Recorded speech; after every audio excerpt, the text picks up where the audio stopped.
What's going on? Welcome back to the channel. This is video 2 here with Steve and his beautiful 1968 Oldsmobile 442. Hi, Bob. Good to see you, Steve. So tell me a little bit about this car. All right, so this is originally a Connecticut car. So this was purchased in I think the middle of '68. Wow. By a family up in Wethersfield. So there was a longtime service station on the Silas Deane Highway called Hughes Brothers, and it was purchased by the Hughes Brothers service station, and it was one of the owners. It was purchased for his daughter, and this was her high school car. Wow. So the car stayed in the family for most of its life. I believe when the original owner is, I haven't made contact with the original owners, but I have read an account of the story. When the car was originally for sale, the previous owner had provided a written history of it. But as I understand the story, the original owner passed away. The family kept the car for a couple of years and then decided to sell it. It's made its way down to Hilton Head, South Carolina, and that's where I saw it. I happened to come across the car on eBay, and the ad said that it was originally a Connecticut car, and I decided to bring it back to Connecticut. So I purchased it in 2017. Very cool. Before restoring it. Very cool. Any idea what Connecticut dealership it came from? I actually have the bill of sale. It came from Hoffman Olds. Wow. In Hartford. Wow. Yeah. I didn't know that the Hoffmans were, one, around back then, and two, had an Oldsmobile dealership. They had an Oldsmobile dealership in Hartford, yeah. I That's have the cool. original bill of sale. That's cool. I actually worked for Hoffman Ford for a little bit. Oh, really? Out in Plainville. Okay. Yeah. Wow, that's crazy. I always wondered, like, how many dealerships were in Connecticut. I mean, my car, bought from the original owner. I think he lived in Connecticut the whole time. Mm-hmm. I'm not 100% sure. I haven't found any paperwork with it because the car has had some... The car had some stuff done to it before I bought it. Right. But I mean, super cool to, one, see a Connecticut car, and two, see it back in Connecticut. Brought it back to Connecticut. Yes. That's awesome. But so like any Connecticut car, you know, it came along with a fair amount of rust. I mean, fortunately, when the car was purchased, they had the car undercoated completely, and that really saved a lot of the critical components. It had the characteristic rust on the bottom of the fenders and also the quarters, so there's definitely some metal repair on this car. I gotcha. Now, how many miles were on it when you bought it? I believe it was around 97 or 98,000. Wow. So original miles. Yeah. Wow. And you can tell it had been sitting for a little while because on the underside had spider webs all over the place. So now, was there how much sort of restorative work was done to this? Pretty extensive on this car as opposed to the 67. So full paint on here. So it's a base coat, clear coat in the original silver green. This is 1 year only, 1968 code P. So like I said, we you know, when you start peeling back the old paint on a 50-year-old car, you're always bound to find surprises. So we did find rust at the bottom of both fenders and the quarter panels. So we tried to salvage as much of each of the quarter panels as possible, and we spliced in new metal, maybe about 6 inches along the bottom of both quarter panels. So the outside is done. The top is not original, but it was replaced at some point. I kept that because it's in really good shape. All the stainless has been removed and polished. The stripe was added. Originally it was a non-stripe car, and okay. I think, you know, you'll see on Facebook a lot, there's a lot of debate over stripe dimensions and, you know, non-stripe cars that are retrofitted with the stripe, and yeah, it's not the correct dimension, and it goes down into the wheel well. So when we restored the car, we made sure to not only provide the correct dimensions but the correct location, because the emblem is in a different spot for stripe cars. Huh. Right? So it's lower and further back on W36 stripe cars, and on non-stripe cars it's higher and a little further forward. Okay, so I didn't know that. It's not easy to add stripes to a non-stripe car because to do it right, you have to physically remove the numerals and move them back, and then you have to do metal repair. Right. So while we were doing the metal repair on the fenders, we took the opportunity to put the numerals in the correct location and then paint the stripes. Wow, very cool. So now, your 67 was your first Oldsmobile. Yes. What made you want to buy this one? So the 67 is a great car, but it's you know, it's not a long distance cruiser. I wanted something that was a little bit more comfortable to take on longer distance cruise, and one that I could enjoy with the family and take the kids out in. And I've never owned a convertible in my life, so I thought it would be kind of neat to buy a convertible. To be honest, my intention was to purchase this car for my wife. She's driven it once and really doesn't have any desire to drive it because it doesn't drive like a modern car and it doesn't stop like a modern car. So, you know, I drive the car most of the time, and we have a lot of fun with it, especially in the warm weather. The top usually goes down in the spring and it doesn't come back up until fall. So we keep the convertible top down pretty much all season. That's awesome. And I mean, the top is absolutely gorgeous. Was that redone when you bought the car?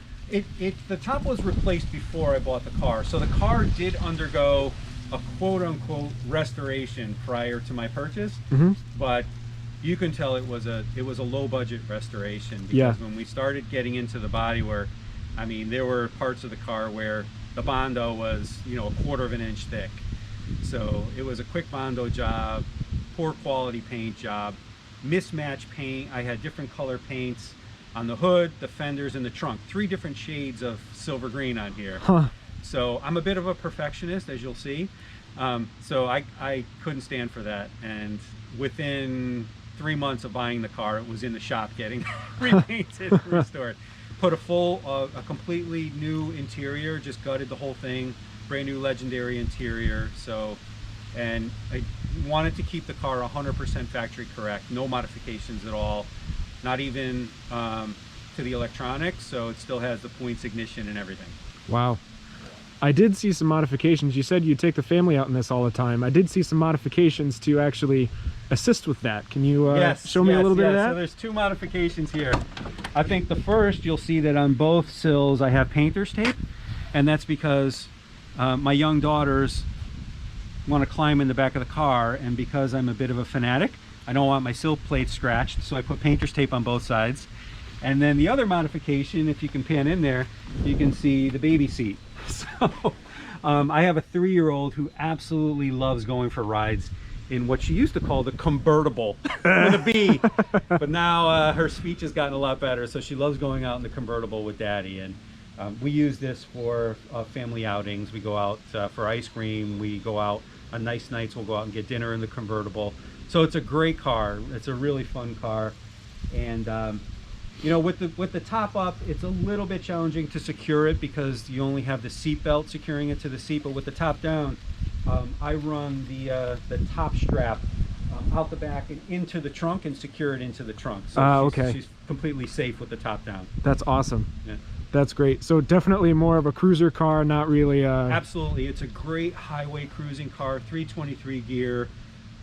So you can cruise, you know, 70, 75, 80 with no problems at all with this car. Very comfortable on the highway. That's but awesome. Still has that nice characteristic Oldsmobile low-end torque.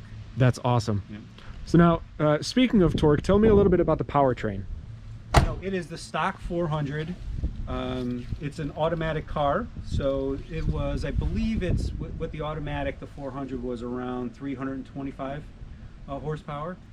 So it's, you know, it's clearly not as fast as torquey as the 67, but it has enough get up and go in the car, and it's fun.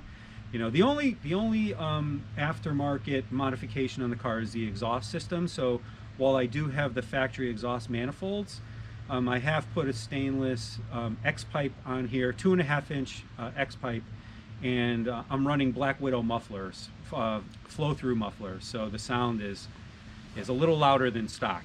Very so cool. It has a nice little growl when you get on it. Yeah. Yeah. Yeah, and just moving it into this position before, I mean, even the stock cam, which you said isn't it, right? Yes. It sounds so mean. Like, Yeah. I can't believe that something from the factory has that much chop to it. Yeah. It really sounds cool. Yep. So now this 400, I know there's a short stroke and a long stroke 400. Do you know which one this is? You know, I don't. I just know that it is the stock 400. The motor was rebuilt at some point in its life through the previous owner, I think when they were doing the restoration. And to my knowledge, nothing was modified. So I'm assuming it is still a stock cam in there. I gotcha. If I recall correctly, I think, you know, if you're looking for a 400, I believe the 66, 67 400s may have been a longer stroke, and the 68, 69 are the shorter stroke. Because, you know, there's a lot of chatter on Facebook about the 400 being kind of a dog, particularly in the 68 models, and that's okay because this is just a family cruiser, so I'm not looking for, you know, a super hot rod. So now, you've had this car for a little less time than the 67. Yes. But do you have a favorite memory in the car so far? Just taking it out with the kids. So my youngest two daughters absolutely love going out in this car. So I do have a lot of video of us in the car. I've got one of those little suction cup cell phone holders that I put on the windshield, and I like to take video when the kids are in the car. That's awesome. So, yeah, it's definitely a memory maker. Yeah, and making memories is really what it's all about. It really is. Getting the next generation into these cars and really growing that passion is what this is all about, what the channel's all about. I mean, it's really cool to hear that that's happening. You know, my 3-year-old she loves cars. I mean, when I spend a lot of time in the garage working on these cars, and she loves being out there with me, even if she's just sitting at my bench playing around with some tools. Or she'll get in the car and crawl around back and forth while I cringe. That's awesome. That's super cool. All right, ready to go for a ride? Yeah, absolutely. Let's get in.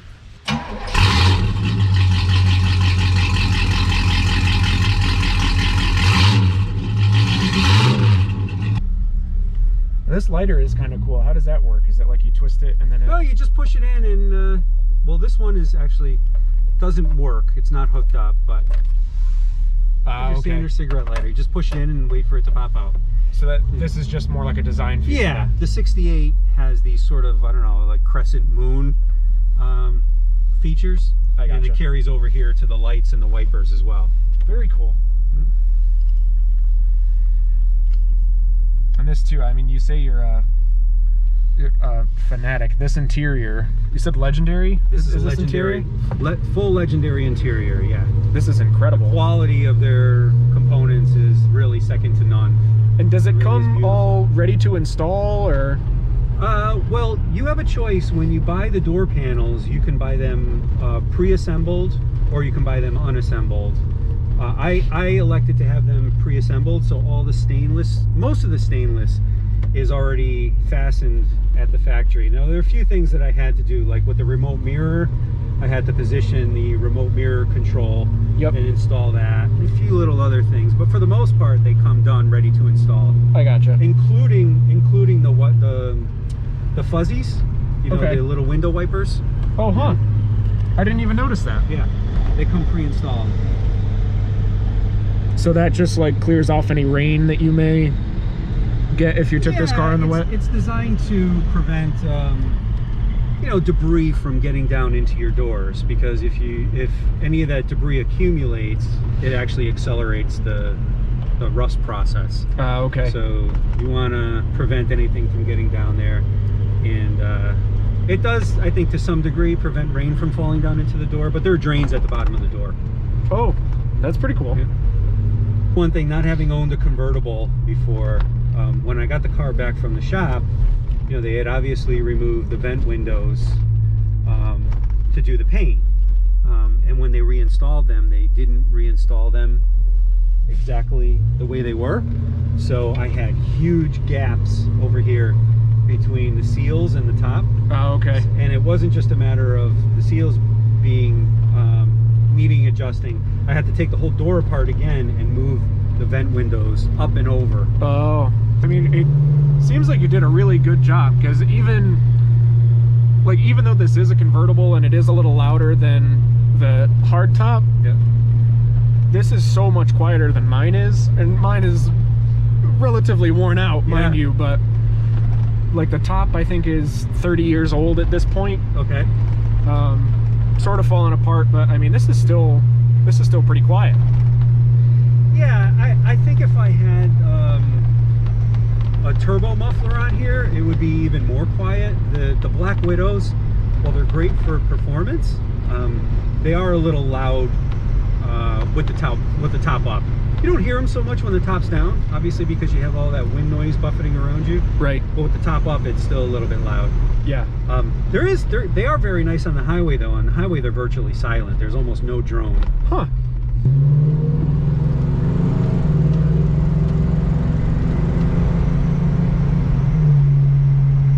Good little kick from the Turbo 400. Not too bad. And, you know, I can really see why your girls love riding in this car. I mean, it's so smooth. It is, yeah. And I have it set up with a Bluetooth amplifier hidden underneath the dash. Yep. So I could stream their music from my cell phone. Awesome. And because the interior is so beautiful, I didn't want to cut the panels in the back to install speakers, or I didn't want to put kick panel speakers in here. So what I did was just run wires under the carpet, and I put 6x9s in boxes behind the rear seat with banana plugs. So if I'm bringing the car to a show or something, I can quickly remove those ugly boxes and stash them in the trunk or out of sight. Nice. But I still get great sound. I mean, I experimented with different speakers before going that route. You know, I tried putting some 6x9s behind the seat, and with the top down, it's impossible to hear.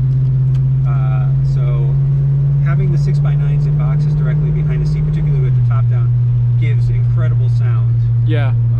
And it's, you know, when the kids are in the car, I can unplug them. I like with the baby, I'll keep one on her side because her feet don't reach the ground. But my teenage daughter will sit directly behind me, and I've got to remove that speaker box. So we'll run one speaker below the baby and then the dash speakers, and it works out fine. Gotcha. That's nice. That's pretty trick. Yeah. That's nice that you can do that. Yeah, it's nice. It gives great sound, but yet, you know, you don't have to cut your interior to put speakers in the convertible pump. I mean the piston covers. Right. So now a lot of the work that gets done to this, do you do it yourself? Do you typically send it to a shop? I do most of the work myself on the car. So it's one of the things that I do for my own personal therapy. Yep. You know, I don't go to the gym. It's not a great thing to say. But I don't drink, I don't smoke. You know, when I get home from work, I like to go in my garage. You know, when we're done with dinner and the kids are off to bed, I like to go in the garage and tinker with my Oldsmobiles. That's awesome. Now, I know you said you started off with motorcycles, but what got you working on cars? Like, were you working on bikes before and just sort of... I did, yeah. So in addition to just owning motorcycles, I love to customize bikes. I've been doing it since I was a kid. I started with my bicycles. I always customized my bicycles, and then I had a mini bike, and then from there I moved up to an actual dirt bike, kind of customized that. From there I moved on to tractors. When I bought my first home, I bought an antique tractor and kind of restored that. Then I started to get into motorcycles, had 7 different bikes over the course of 10 years. Wow. And then of course, you know, the cars, they're never done. There's always something to do, no matter how nice your car is. There's always something to do. So it always keeps me busy. That's great. And I said before, I'm a bit of a perfectionist. So things that wouldn't bother, you know, a typical classic car owner bother me. So right. Everything has to be perfect. And when I first got into the hobby, you know, with the 67, because it's performance modified, you know, I didn't worry too much about factory correctness. But with the 68, and particularly now with the 70, I obsess over factory correctness. Right. But I don't think I'll ever own a car that is a nut and bolt restoration. Like we said before, with the chalk markings and all the stickers, because I really like to drive my cars. Yeah. You know, I have no desire to trailer my cars around. So I like to restore them to the point where they look 100% factory correct, but I don't have to worry about getting caught in a rainstorm or getting them dirty. Yeah. That's great. I mean, everybody loves having a really nice car. Mm-hmm. Everybody also loves really driving them. So it's really cool to see something like this that is really, really nice, but that also gets driven. Well, yeah, I mean, part of the fun here is not only working on them and bringing them back to better than when they came from the factory, but driving them, allowing other people to see them and appreciate them, particularly the younger kids. Yeah. I mean, you know, you talk to somebody who's 20 years old or even under 20, they have no idea what Oldsmobile is, right? Because Right. Oldsmobile wasn't even around. So part of it is educating them. Yeah, and that's something I'm really trying to do, is get younger guys interested. Yeah. Yeah, so like I said, this is the first 68 that I've been in. I mean, 68, 69, 70, 71, 72, they were all... It's interesting to see the difference, you know, 1 year difference. Yeah. I mean, you were just in the 67, you know, long, flat lines. Right. 68, they started incorporating this, you know, rounder, more ergonomic dashboard design with the 3 recessed pods. Carried over into 1969, and then they changed it again in 70. So, you know, it was interesting to see the extensive amount of design changes that were implemented from year to year. I mean, Right. you never see that now. I mean, Right. Designs carry over for 5-6 years at a time. Oh, yeah. Before they change things. Yeah, and I love, too, I just noticed this a little while ago. I love the little gold accent on the foot vents here. On the vents. And you'll notice, too, in this car, as opposed to the 68, the vent windows are crank operated. Yes. Versus having the little thumb lever. Yeah. So we were just talking a little bit off camera about the antenna. With things like that, like with finding factory correct stuff and finding stuff from the particular year that you're looking to buy parts for, how do you go about date coding some of that stuff? Because like with the engine and the cylinder heads and carburetors and things like that, like they've got a date code stamped on them. But with something like the retractable antenna, how do you go about figuring out whether it's a 1968 antenna or not? There are some subtle differences from year to year. I've never been one to really go crazy over date codes and, you know, Julian date code marks and stuff like that. I just look for stuff that I think is generally factory correct. If it looks like it came from the factory, I'll go for it. A good example is the power antenna on this car. We were just talking about this off camera. Trying to find the 68 power antenna along with the bracket that secures it to the trunk, along with the escutcheon on the outside of the car is a real challenge. And I was able to find the full assembly on eBay, but the guy wanted like $1,700 for it, and it needed to be restored. So I was able to find somebody who had a 68, just the antenna alone, sitting on the shelf. They weren't sure if it was functional. I took a chance. I paid $100 for it, and when I received it, I did a bench test and found that the antenna would extend, but it wouldn't completely retract. But it was just a matter of me taking it apart and cleaning the mechanism and re-lubing it, and now it works perfectly. So for $100, I got a factory correct 68 antenna.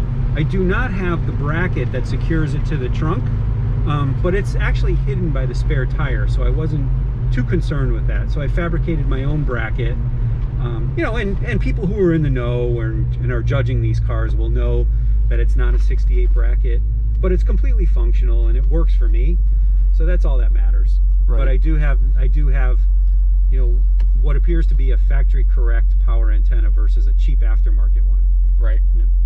Yeah. I bet one of the harder things to find would be these stripes that run along here. Are those tape stripes? Are they painted? These are tape stripes, and I'm not sure if it came that way from the factory or whether they were painted, but it is a characteristic of the 68 442 is the double stripe along the edge of the dashboard. That's cool. It's sharp. Yeah. And what else is interesting too, the 442 badge here is all silver rather than tricolor in some of the other model years. They moved away in 67. It was tricolor. They moved away from that in 68. You know, made it silver and black, and then, you know, in 69, that's when they went to the larger numerals. Yep. And that carried over through 72. You know, that particular font. 68 is, I believe, 1 year only for the sort of squat numerals. Yeah. Which carry over on the fenders and again on the trunk and also on the grille. Yeah, and I mean it's super cool for me because it sort of matches the outside of the car with the silver and the black stripe. Yes. The 68 logo is really my personal favorite. Yeah. Out of all, between the 67, 68, and the 69 through 72, I really love the 72. Sorry, the 68. Yeah, there's just something classy about it, and really the whole car in general. Like with the black 67, that car, I mean, it looked like it was wearing a tuxedo just because it was that super dark black with the red striped tires. Yeah. It looked very fancy, but this, if I were to use one word to describe this particular car, I think it would have to be classy. There's something just so sharp about the silver exterior with the black side stripe. I mean, it's just super cool. Yeah, I really love the look of the car. I wasn't a big fan of the color when I first bought the car, but once it was repainted, the color has really grown on me. And I'll tell you, when I bring it to shows, that's the first thing everybody asks about this car is, what is the color? I've never seen anything like this. And the Code P silver green is pretty rare. I don't know of any other cars this color in Connecticut. I've seen a few of them on Facebook, but not very many. But it is a really, really nice color, and it is a very classy car. One thing I forgot to mention was when this car was ordered and purchased from Hoffman Olds, obviously it originally came with 14-inch wheels, but they were wheel covers, so it didn't have the SS2 rims. Well, I actually have SS3s on here now, or the SS1s. It came with 14-inch wheel covers. So is that... I still have those. They're in the garage. Wow. Now, is that like the dog dish, or is it more like the... No, it's just a standard hubcap. They had a couple different varieties that you could choose from. Mm-hmm. And this was the ones that came on this car. They weren't the lowest end. They were sort of the middle of the line hubcap. I gotcha. Yeah. I think they were called Deluxe, the Deluxe hubcaps. And it had red line tires on it. So I debated when we restored it, do I want to go back and keep that look, because it is kind of unique to see a 442 with wheel covers and red lines, but I really like the look of the SS2, SS3 wheels. Yeah. So these are what I have on here now are 15-inch SS3s. They're 1975 day coated because I wanted a little larger wheel. So they're 1975. They have the snap-on cap. In 66, it was the SS2 with the bolt-on center cap, and they were 14 by 6, so it was a fairly narrow wheel. And the little stainless steel D-rings on each of the holes, in 68, those were actually painted, so it wasn't a separate piece. Huh. Yeah. All right, so that is it for this video. Steve, thank you very much for showing me around another one of your beautiful cars. I've never been in a 68, and this was quite the example as an introduction to these cars. Super, super cool. Really is it's a great car, great riding car, and a lot of fun in the summer, particularly with the top down. So if you like this video, please click the like button down below. If you want to see more stuff like this, please click subscribe and click the little bell at the bottom, so that way you get a notification every time I post a new video. And if you have one of these cars or know someone with one of these cars and want to show it off on the channel, please use the contact information down below to get in touch with me. For now, that's all for this video. I'll see you next time.